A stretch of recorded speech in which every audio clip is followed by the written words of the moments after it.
नमस्कार। तोरणमाळ येथे मुसळधार पाऊस, अवकाळी पावसाचे थैमान, सुसाट्याच्या वाऱ्यासह अवकाळी पावसाची हजेरी।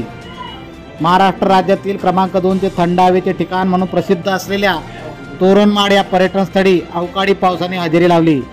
सोसाट्याच्या वारा व ढगांच्या गडगडाट सुमारे अर्धा तास पाऊस झाल्याने सर्वत्र पाणी साचले होते। अवकाळी पावसामुळे काहीसा गारवा निर्माण झाला असला तरी शेतकऱ्यांनी कापून ठेपलेला गहू पावसात भिजल्याने शेतकऱ्यांचे मोठ्या प्रमाणात नुकसान झाले आहे। जळगाव तालुक्यातील तोरणमाळ येथे सकाळपासून आकाशात ऊन सावलीचा खेळ सुरू होता।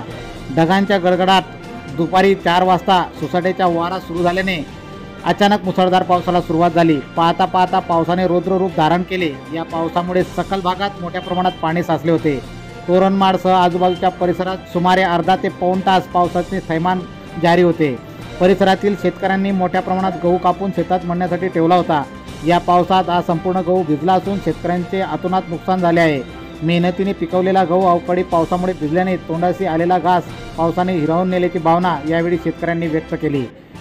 KTN news network, Toranmal.